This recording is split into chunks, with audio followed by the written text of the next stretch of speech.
Kalau orang bicara tentang tafsir, siapa ikonnya? At-Tabari lebih daripada Ibnu Katsir. Buktinya lalu datang kita di abad keempat mengatakan berbahaya. Kata Allah tidak berbahaya, kata Nabi tidak berbahaya. Lalu datang kita keluar-keluar itu berbahaya. Dipaksa untuk mengatakan.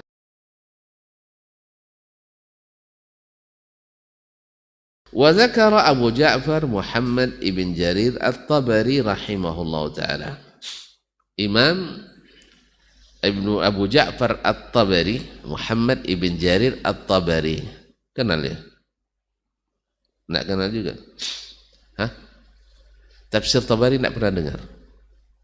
Kenal? Besar apa kecil? Hah? Kalau orang bicara tentang tafsir, siapa ikonnya? Ibnu At-Tabari.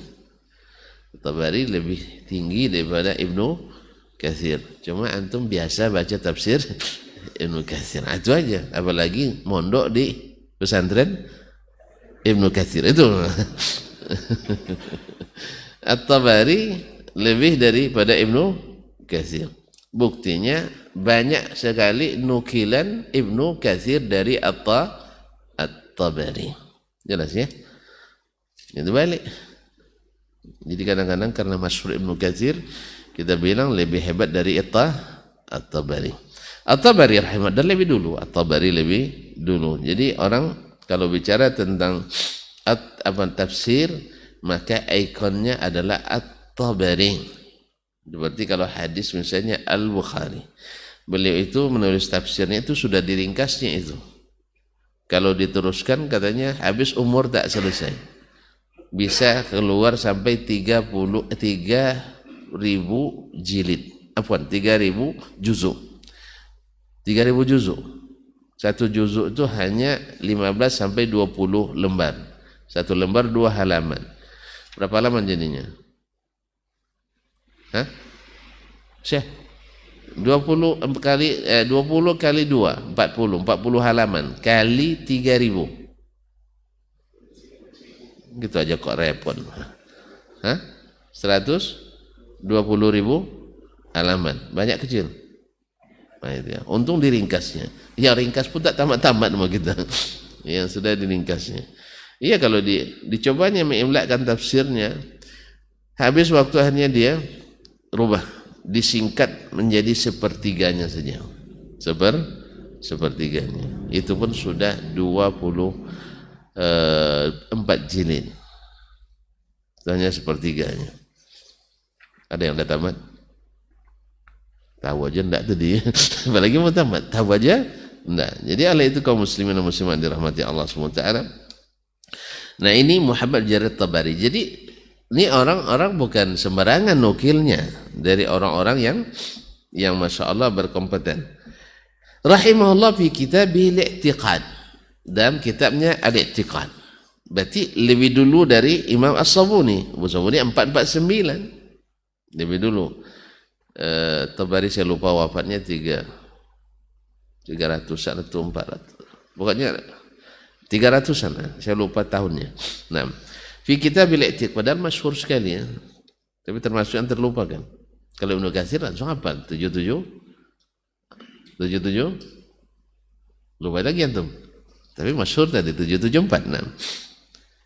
Baik, al-i'tiqad dalam kitabnya al-i'tiqad alladhi sannafu fi hadhihi al-mas'alah yang dia tulis dalam masalah ini. Jadi At-Tabari menulis kitab Sharihu As-Sunnah dalam i'tiqad, dalam ilmu akidah.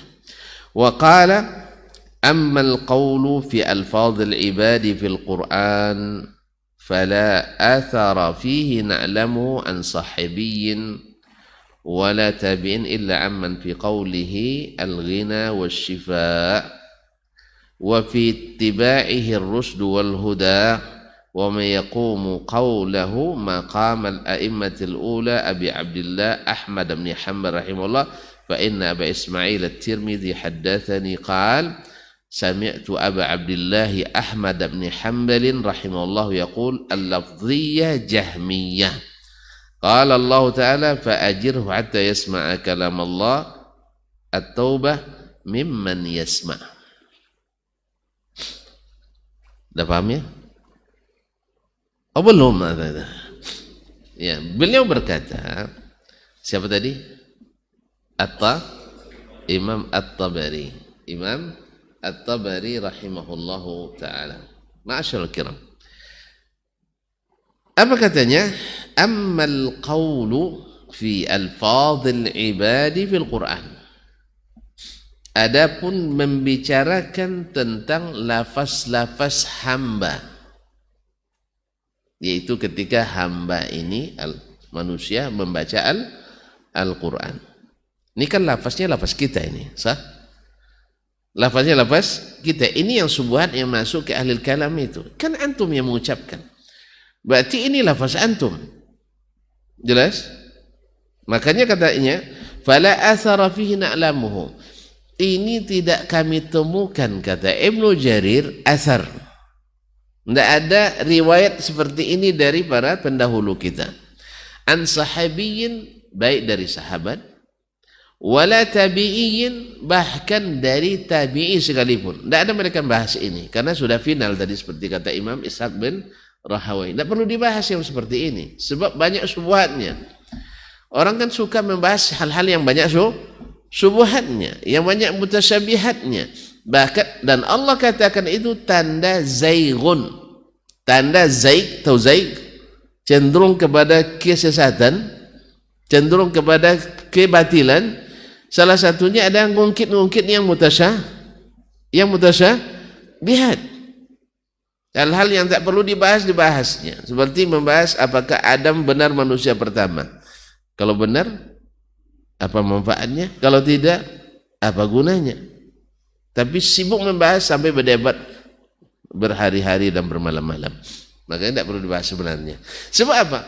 Mereka sudah menyerah kepada Al-Quran Sunnah dan Nabi tidak membahas, dan tak ada sahabat yang khawatir. Kalau gitu ya Allah kita baca perkataan Allah ini berarti makhluk. Tidak ada. Sebab sudah masyhur bahwa meyakini dia sebagai kalam Allah, seperti yang ada dalam firman Allah dan sabda Rasulullah SAW, tidak berbahaya.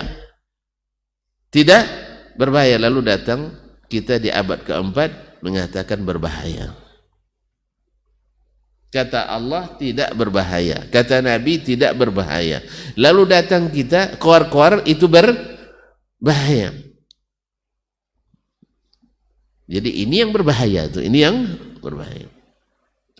Kata beliau, saya tidak pernah menemukan, kata At-Tabari, ini ada asar dari sahabat, murid Nabi, wala tabi'in, murid Nabi, wala amman fi qawlihi al-ghina wasyifa, dan tidak pula dari orang-orang yang perkataannya dianggap cukup dan menyehatkan. Jadi para ulama yang mu'tamad. Taib. Wa fittiba'ir rusd wal huda, dan mengikutinya adalah petunjuk dan hidayah. Berarti ada dari orang-orang yang mengikutnya kesesatan dan kebatilan. Dan kalau ngikutinya bikin penyakit. Ada memang di zaman Tabari ada, yaitu orang-orang yang mengikuti ilmu kalam. Karena itu tidak termasuk hidayah di dalamnya menurut Imam At-Tabari rahimahullah ta'ala. Tapi dari as-salaf tidak ada. Tidak ada yang membahas masalah itu. Wa man yaqumu qawluhu maqam al-a'immatil ula, dan adapun orang yang perkataannya mewakili perkataan imam-imam yang pertama, seperti Abu Abdullah Ahmad bin Hanbal rahimahullah, Imam Ahmad bin Hanbal. Kenapa Imam Ahmad lebih masyhur di sini? Padahal imam-imam Malik, Syafi'i dan Abu Hanifah sudah berbicara masalah ini. Karena Imam Ahmad yang paling teruk dikeroyok, dipelasah oleh ahli i'tizal, orang-orang Mu'tazilah dalam masalah ini. Ya.